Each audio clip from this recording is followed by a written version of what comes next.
proud of the way the team played. Those weekends are tough. Saturday was a long, difficult day. I mean, you're playing 18 innings of baseball. I don't know that the field-like temperature ever really got above freezing.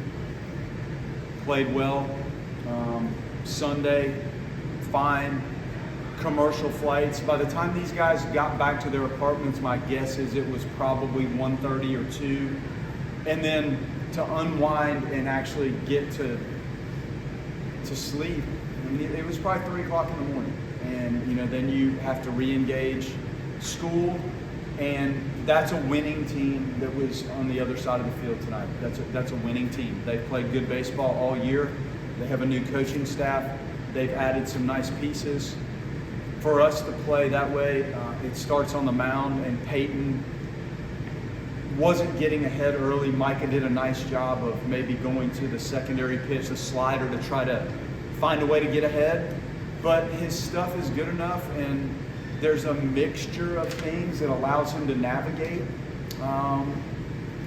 4 innings. To think the way it started, I mean, he might have thrown 25 pitches in the first inning. To think we were going to get through 4 with him, we had our reservations about it, but he settled in.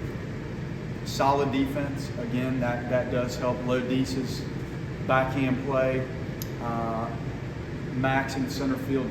I did not think when that ball was hit. I know he got a jump, but I still didn't know if he was going to be able to cover and secure that. He did. Miles' play over the fence. That's as fine a play as you can see a first baseman make on that type of ball. And that area, there's space over there. He covered a lot of ground. Just incredible athleticism. McCulley's play late, you could see just the feel he has for infield play. Carnes, some nice blocks. Ben Barrett, Micah made some really nice modifications to try to get this stuff a little bit more consistent. And once he got into the outing, I think he struck out 6 of the 7, and the command was better. And he was trying to throw. That's why, I asked Micah, go talk to him right now, because the in-game feel and the adjustment on the fly in the game, you have to figure out a way to manipulate that.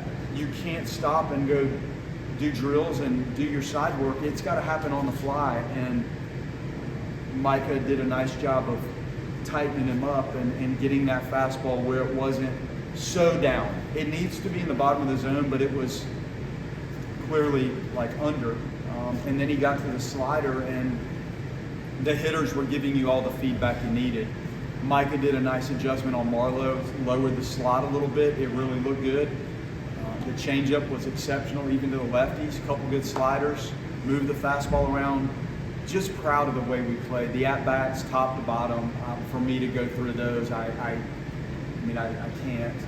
The guys had just good focus, and once we got in the bullpen, you still have to have pitch recognition, selection, and try to separate and put the game away. And we see games where, hey, it's 7-0, and all of a sudden you look up and it's the 4th inning and it's 7-4. And then somebody hits a home run and it's 7-5, and things stall out. That was not the case.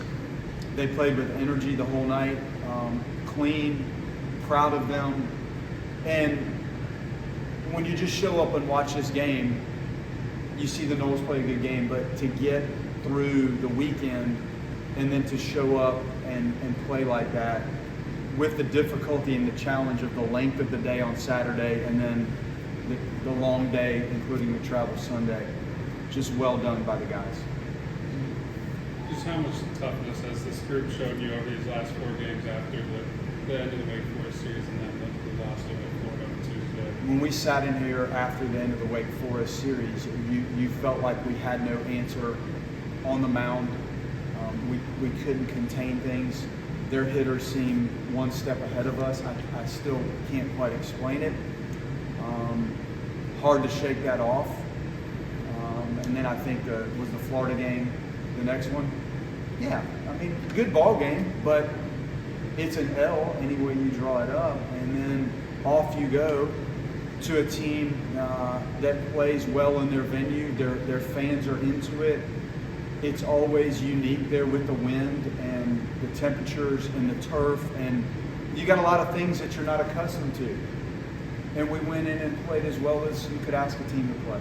So they showed a lot of guts, and the starting pitching to rest some of the guys in the bullpen that have seen repetitive action, and that starts to wear on you a little bit. So to use, I think we used 6 total guys. That was great. It does present a challenge when you play 2 Saturday and now you're bumping up to Thursday. You're out of kilter. Virginia's probably in the same boat with how you use the arms on Thursday. But the toughness was very evident. We talked about response last year a lot. That's a heck of a response after a kind of a tough stretch where you feel like you're treading water there for a while, and very proud of how they performed. Following up on that, you mentioned pitch recognition. You told us about it last week. You guys have 52 hits in your last 4 games. Just to see the response and to see them seeing the ball well again, how big is that? Well, it's the essence of hitting, like your recognition and what you see and how you time it and track it. I mean, that's the hardest thing. You could have a fundamentally in-check, sound swing, but without recognition and timing and decisions, you're still not going to hit.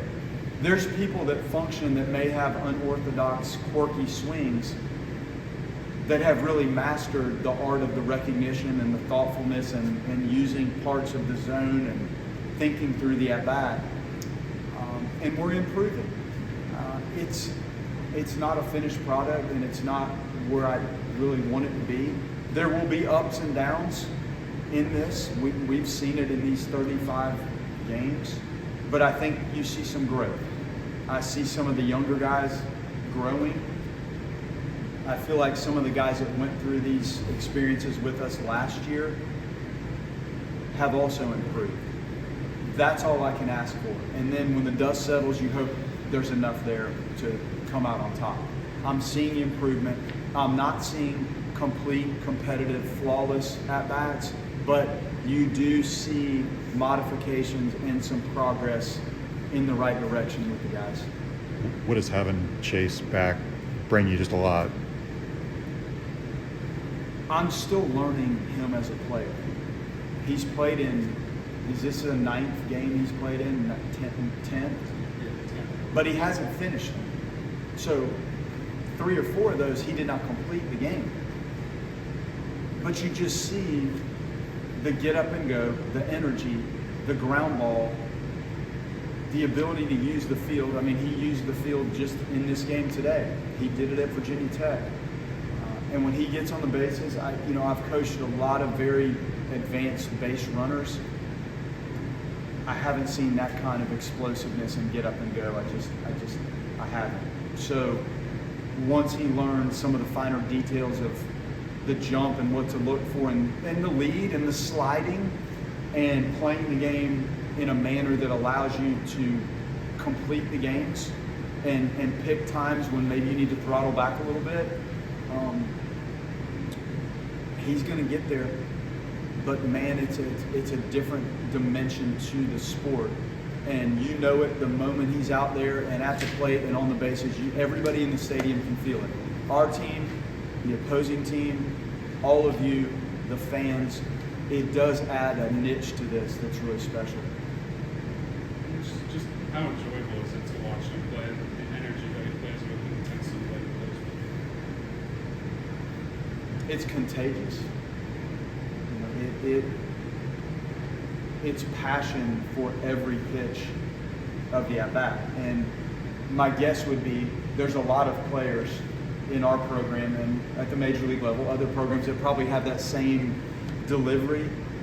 It may not be just expressed as well. And he's not doing anything to try to show anybody up. It's just the way he is. And it's a neat aspect of the team. And the variety of players that you have and the personalities are, when you run it out there, is what makes it unique and fun.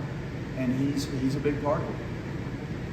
It's seemed like Payton had all 4 pitches going at points tonight. Just how much confidence do you see him building with every time he toes the rubber right now? Well, it's a freshman that went through a Tommy John, and he's back and he's learning. There's no replacing this. You know, we wanted to start him so he had the whole preliminary part of the day to prepare, go through the warm-up, as much time as he needed, get himself ready. And you look at a Vellini, and I talked about, you know, John Michael Bertrand, who we've all seen pitch here when I was at Notre Dame. He was here in this stadium. The pitchability, the physicality, the variety. I think Payton is still hunting a little bit of that finer fastball command. Not necessarily throwing strikes, but you have to pitch with the fastball and move it around a little bit, like intentionally. And I think once he gets to that, that'll be a big step in the right direction and allow him to be more efficient. And clearly the first inning was inefficient because of just that. What kind of impact does Chase's energy have on the rest of the team? I mean, it ignites things. It's just different. And I think, you know, the energy and then the base running and the speed, when that guy's out there, it doesn't matter where he is on the bases. Like when you're pitching and catching and defending, you're probably more conscious of having to keep pitches around the zone. It's hard to bury pitches with somebody like that. Like the guy could run at any time, and you know if you bury breaking balls and changeups, like he's on it, so he'll advance. Like it changes everything, and Gage is in that same category. And where to put Chase in that lineup, we're trying to figure it out. And again, this is maybe the 9th or 10th game, but he's now gotten through a couple. So I'm still learning what this feels like and looks like and how to insert him and what to try to do with him in the lineup. But it's contagious. It is. It's intense, man. And it spreads. Like you can feel it. How much of an X factor can Ben be if he harnesses this stuff like that we saw tonight? I mean, he can be one of the best relievers in the country. I mean, that's 94 to 96 with sink and a slider at 87 to 90 with kind of the opposite action, the gyro type hard slider. I mean, he's very athletic. So, I mean, you know where it can go. Unfortunately, it hasn't consistently been in that place with just the repetitive nature of the stuff. So that's why statistically we're fighting through it a little bit, and those type of outings, he needs it, and he needs to do it again. And there's other things. I'm not going to get into some of the other things I know he needs to work on, but I see it today. But man, I mean, it's top flight stuff. You go turn on whatever big league game's on tonight, and that type of stuff will be on the mound for somebody. So that's what you're dealing with.